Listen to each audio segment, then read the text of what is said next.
ഇറാനുമായിട്ടുള്ള യുദ്ധം വെറും 2 മാസം പിന്നിട്ടപ്പോഴേക്കും അമേരിക്ക നിരായുധീകരിക്കപ്പെട്ടുകൊണ്ടിരിക്കുകയാണെന്നുള്ളതാണ് അമേരിക്കയുടെ ഡെമോക്രാറ്റിക് സെനറ്റർ ആയിട്ടുള്ള മാർക്ക് കെല്ലി പറഞ്ഞിരിക്കുന്നത്. മാത്രമല്ല, തിരിച്ചടി മാത്രമുള്ള യുദ്ധത്തിൽ അമേരിക്കൻ ജനതയ്ക്ക് എന്താണ് നേട്ടം എന്നുള്ളത് കൂടെ ഈ ഒരു സെനറ്റർ ചോദിക്കുന്നുണ്ട് എന്നുള്ളതാണ്. ഇതിലും രൂക്ഷമായ ഭാഷയിൽ യഥാർത്ഥത്തിൽ കമലാ ഹാരിസ് അടക്കം പ്രതികരിച്ചിട്ടുണ്ട് എന്നുള്ളത് നമുക്കറിയാം. അപ്പോൾ ഈ ഒരു ന്യൂസിനെ നമ്മൾ മുന്നേ തന്നെ കൈകാര്യം ചെയ്തിട്ടുണ്ട്. അതായത് അമേരിക്കയുടെ സ്റ്റോക്ക് പൈലുകൾ തീർന്നുകൊണ്ടിരിക്കുകയാണ്. അതിനെ റീപ്ലേസ് ചെയ്യാനും അതിനെ റീഫിൽ ചെയ്യാനും കൂടെ എടുക്കുന്ന ഒരു സമയം കൂടെയാണ് ഈ പറയുന്ന വെടിനിർത്തൽ എന്നും കൂടെ പറയുന്നുണ്ട്. മാത്രമല്ല, പുറത്തോട്ട് അമേരിക്കൻ ജനതയിലോട്ട് പറയാൻ പറ്റുന്ന രീതിയിൽ എന്തെങ്കിലും ചെറിയൊരു വിക്ടറി കിട്ടിയിട്ടുണ്ടെങ്കിൽ അപ്പോൾ ട്രംപും ടീമും ഈ സാധനം ഇവിടുന്ന് ഇട്ടെറിഞ്ഞുകൊണ്ട് പോകും എന്നുള്ളതും കൂടെ ഇതിൻ്റെ കൂട്ടത്തിൽ കാണേണ്ട ഒരു സാധനമാണ്. അപ്പോൾ ഈ പറയുന്ന മിഡ് ടേം ഇലക്ഷനൊക്കെ വരാൻ പോകുന്ന സാഹചര്യത്തിൽ എന്തെങ്കിലും ഒരു ബെനിഫിറ്റ്, എന്തെങ്കിലും ഒരു നേട്ടം, എന്തെങ്കിലും ഒരു വിക്ടറി കാണിക്കാനില്ല എന്നുള്ളതാണ് ഇതിൽ വന്നിട്ടുള്ള പ്രധാനപ്പെട്ട പ്രശ്നം. പക്ഷേ ഈ ഒരു ന്യൂസിൽ വേറെ കുറേ കാര്യങ്ങൾ പറയുന്നുണ്ട്. അതായത് ഇതിൻ്റെ ഡീറ്റെയിൽ ആയിട്ടുള്ള ന്യൂസിലേക്ക് പോവുകയാണെങ്കിൽ, ഇറാനുമായുള്ള യുദ്ധം 2 മാസം പിന്നിട്ടപ്പോഴേക്കും അമേരിക്ക നിരായുധരായിക്കൊണ്ടിരിക്കുകയാണ്. യുദ്ധം നീണ്ടുപോകുന്നത് മറ്റു ശത്രുക്കളെ പ്രതിരോധിക്കാനുള്ള അമേരിക്കയുടെ കഴിവിനെ ദുർബലപ്പെടുത്തുമെന്നും അദ്ദേഹം പറഞ്ഞു. നിലവിലെ പ്രതിസന്ധികൾക്കിടെ, ഇവിടെയാണ് ഒരു പോയിന്റ് കിടക്കുന്നത്, നിലവിലെ പ്രതിസന്ധികൾക്കിടെ തായ്വാനെതിരെ ചൈന നീങ്ങിയാൽ അവരെ പ്രതിരോധിക്കാൻ അമേരിക്കയ്ക്ക് സാധിക്കില്ലെന്നും ഈ യുദ്ധം നമ്മളെ കൂടുതൽ അശക്തരാക്കുമെന്നും കെല്ലി മുന്നറിയിപ്പ് നൽകി. അപ്പോൾ നിങ്ങളൊന്ന് നോക്കിയേ, ഇറാൻ ബേസിക്കലി അടിച്ചിരിക്കുന്നത് എവിടെയാ?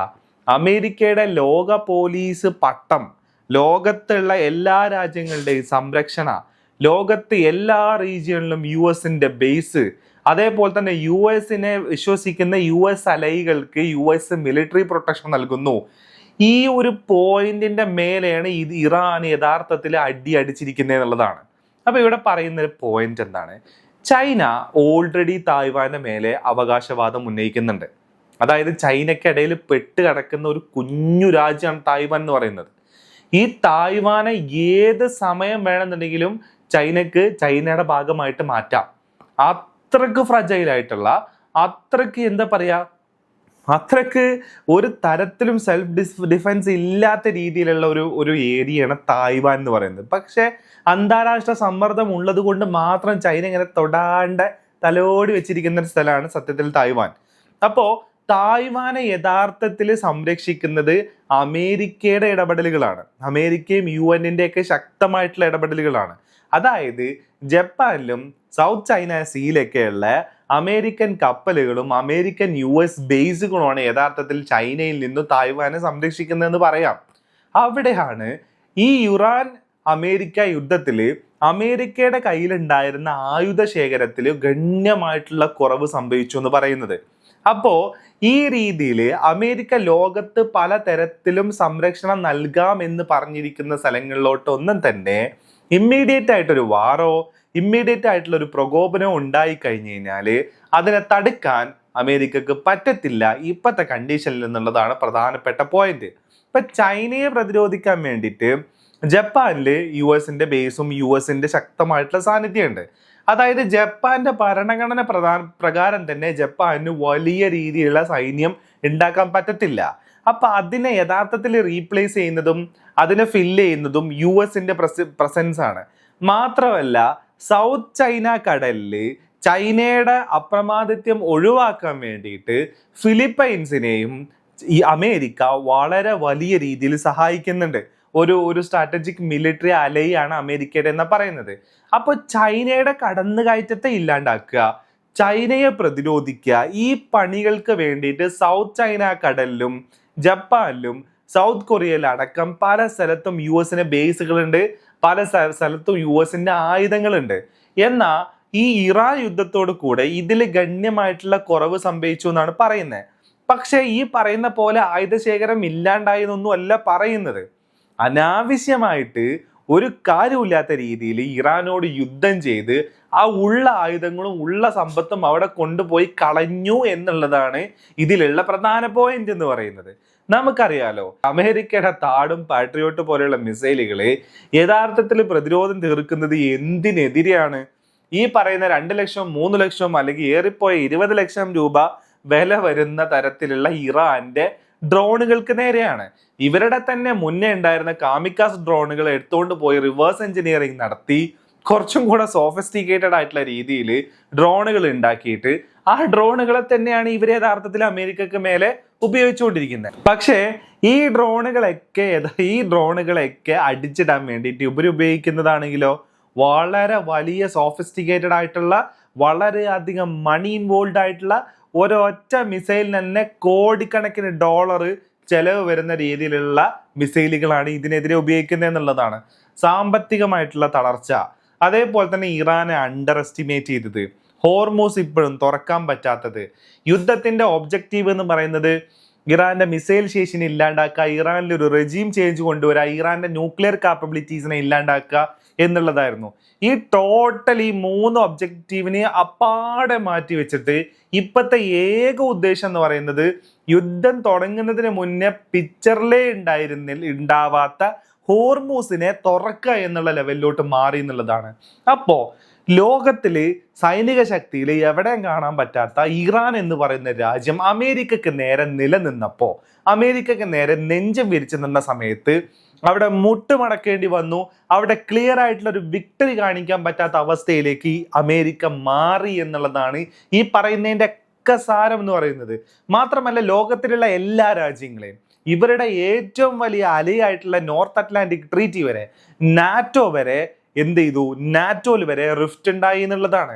മാത്രമല്ല, അമേരിക്ക കൊണ്ട് ഒരു തേങ്ങ നടക്കൂല എന്നുള്ള അവസ്ഥ വരുമ്പോഴാണ് UK-യും ഫ്രാൻസും അടക്കമുള്ള രാജ്യങ്ങള് ഇറാനിലോട്ട്, ഹോർമൂസിലോട്ട് അവരുടെ പടക്കപ്പലുകൾ അയക്കുന്നത്. അത് കൂടുതൽ ടെൻഷൻ വർദ്ധിപ്പിക്കുന്നുള്ളതല്ലാണ്ട് വേറെ ഒന്നും അതുകൊണ്ട് നടക്കാനും പോയില്ല. പക്ഷെ എത്ര കാലം ഈ വിലക്കയറ്റം നോക്കി നിന്ന്, ഈ ഓയിലിന്റെ പ്രൈസും നോക്കി നിന്നിട്ട് ലോകരാജ്യങ്ങൾക്ക് നോക്കി നിൽക്കാൻ പറ്റും? അമേരിക്കക്ക് ഇത് വലിയ രീതിയിലുള്ള പ്രശ്നം ഉണ്ടാവില്ല.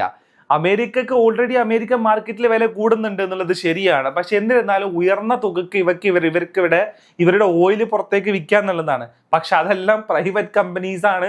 സാധാരണ ജനങ്ങൾക്ക് അതിന്റെ ഡിവിഡൻഡ് കിട്ടുമെന്ന് ചോദിച്ചു കഴിഞ്ഞാൽ എനിക്കറിഞ്ഞൂടാ. ഈ അമേരിക്കയുടെ ഒരു സിസ്റ്റം വെച്ചിട്ട്, പ്രൈവറ്റ് സിസ്റ്റം വെച്ചിട്ട് സാധാരണ ജനങ്ങൾക്ക് അതിന്റെ ഡിവിഡൻഡ് കിട്ടാനുള്ള സാധ്യത കുറവാണെന്നുള്ളത് തന്നെയാണ്.